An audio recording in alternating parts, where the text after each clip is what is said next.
생명을 살리는 7분 수요 골방 예배를 묵상 기도하심으로 시작하겠습니다.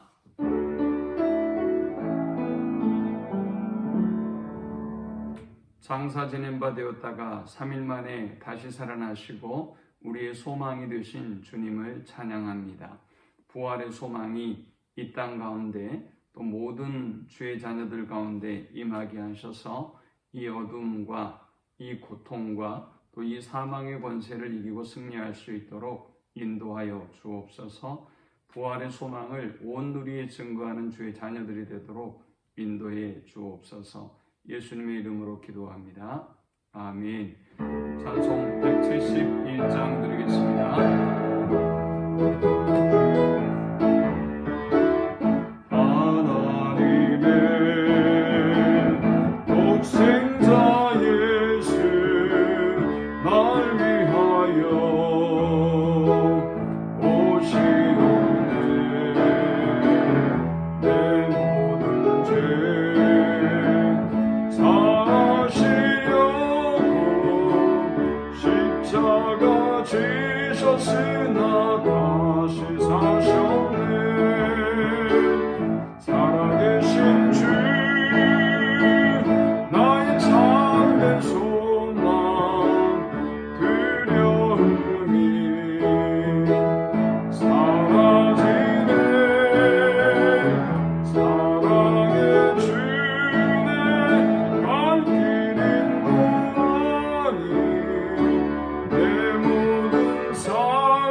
오늘 이 시간에 주시는 살아계신 하나님의 말씀은 신약성경 골로새서 2장 12절에서 15절의 말씀입니다.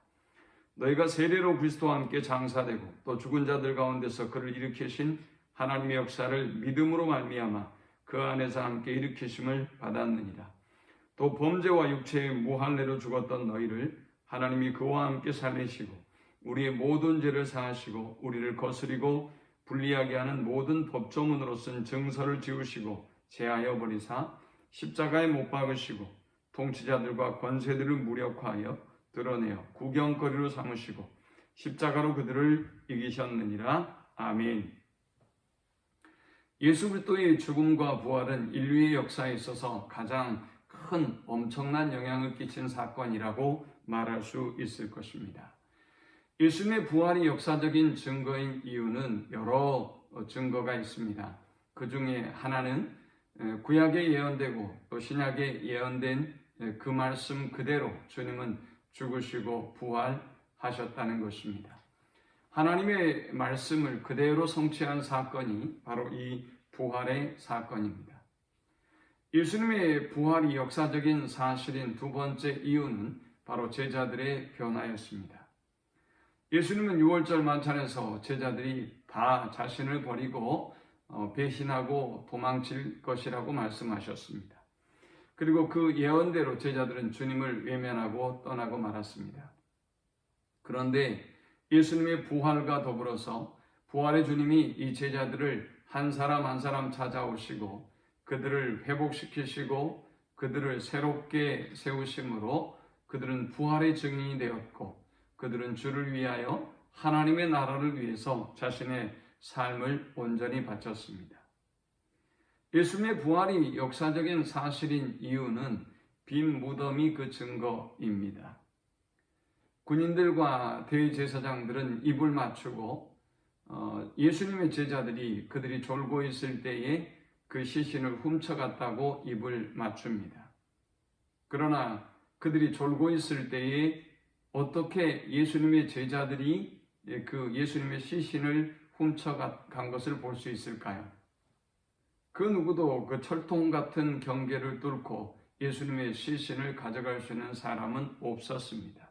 빈 무덤이 예수님의 부활의 역사적 증거가 되는 것입니다. 예수님의 부활은 과연 어떤 의미를 가질까요? 예수님의 부활이 과연 어떤 의미를 갖기 때문에 전 세계가 이렇게 부활절을 지키고 또 우리가 예수님의 죽음과 부활을 소중히 여기는 것일까요? 본문은 예수님의 부활의 의미를 네 가지로 설명하고 있습니다. 먼저 죽음으로부터의 승리입니다. 사도신경의 가장 중요한 고백, 또 믿을 수 없는 고백 가운데 하나가 바로 오늘의 본문의 고백일 것입니다. 장사한 지 사흘 만에 죽은 자 가운데서 다시 살아나시며입니다.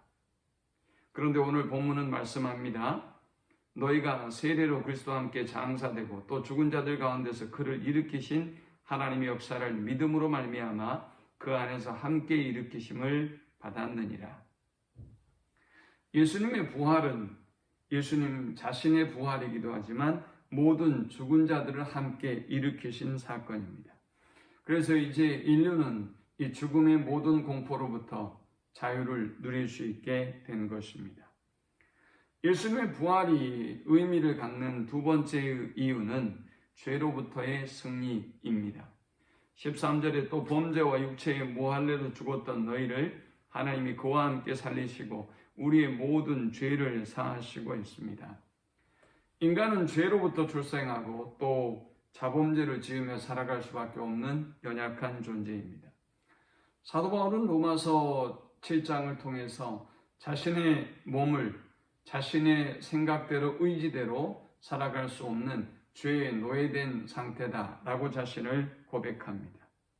인간은 이렇게 죄로부터 자유할 수 없는 존재입니다. 그러나 예수님의 십자가의 사건은 모든 우리의 죄를 사하기 위해서 십자가에 못 박혀 죽으시고 부활하심으로 우리를 모든 죄의 억눌림으로부터 자유케 한 사건입니다. 예수님의 십자가의 사건이 의미를 갖는 세 번째 이유는 모든 율법의 정죄로부터의 자유를 주신 사건이라는 것입니다. 14절에 우리를 거스리고 불리하게 하는 법조문으로 쓴 증서를 지우시고 제하여 버리사 십자가에 못 박으시고 했습니다. 율법은 인간을 저주하고 정죄합니다. 원래의 율법의 기능은 몽학 선생의 기능입니다. 인간의 연약함과 죄인됨을 발견하게 만들고 하나님의 은혜 앞에 엎드리게 만드는 것이 바로 율법의 기능이지요. 그러나 인간이 은혜를 알지 못하고 율법에 매여 살면 율법은 인간을 정죄하고 또 쏘고 죽이는 역할을 하는 것입니다. 그런데 예수님의 십자가의 사건은 모든 우리를 불리하게 만드는 죄의 증서를 제하여 버리시고 십자가에 못 박아버린 사건입니다. 그러므로 예수님의 십자가와 이 부활의 사건은 모든 율법의 정죄로부터 자유를 주신 사건입니다. 네 번째, 이 예수님의 십자가의 사건이 의미 있는 이유는 모든 사단의 권세로부터 자유케 하는 사건이기 때문입니다. 15절에 통치자들과 권세들을 무력하여 드러내어 구경거리로 삼으시고 십자가로 그들을 이기셨느니라 했습니다. 공중의 권세 잡은 모든 사단의 권세들을 무력화시켰던 사건, 그것이 바로 예수님의 십자가의 죽음과 부활의 사건인 것입니다. 그러므로 기독교에 있어서 가장 중요한 복음 중의 복음은 바로 예수님의 죽음과 부활입니다. 사도신경의 모든 신앙의 고백이 중요하지만 사도신경의 신앙의 고백 중 가장 중요한 고백이 바로 오늘의 이 고백일 것입니다. 어떤 상황이 있다 할지라도, 아무리 많은 유혹과 핍박이 있다 할지라도 이 예수님의 죽음과 부활에 대한 분명한 믿음의 고백만은 결코 흔들리지 않고 승리하는 우리 모두가 되시기를 축원합니다. 하나님 감사합니다. 귀한 말씀을 통해서 예수님의 죽음과 부활이 역사적 사실이며 또 우리의 복음 중에 복음임을 깨닫게 하셔서 감사합니다. 주님의 부활과 더불어 우리는 사망의 권세를 이기고 또 율법의 저주를 이기고 사단의 권세를 이겼으며 또 모든 죄의 권세를 이겼다는 사실을 깨닫게 하시고 승리를 주신 하나님을 찬양하고 높이며 증거하는 저희가 되게 하여 주옵소서. 예수님의 이름으로 기도합니다. 아멘. 지금은 우리 주 예수 그리스도의 크신 은혜와 성부 하나님의 극진한 사랑과 성령의 인도보 교통 충만케 하심이 부활의 확신을 가지고 부활의 증인으로 살기를 소망하는 모든 성도들의 머리 위에 지금부터 영원토록 함께 있을지어다. 아멘.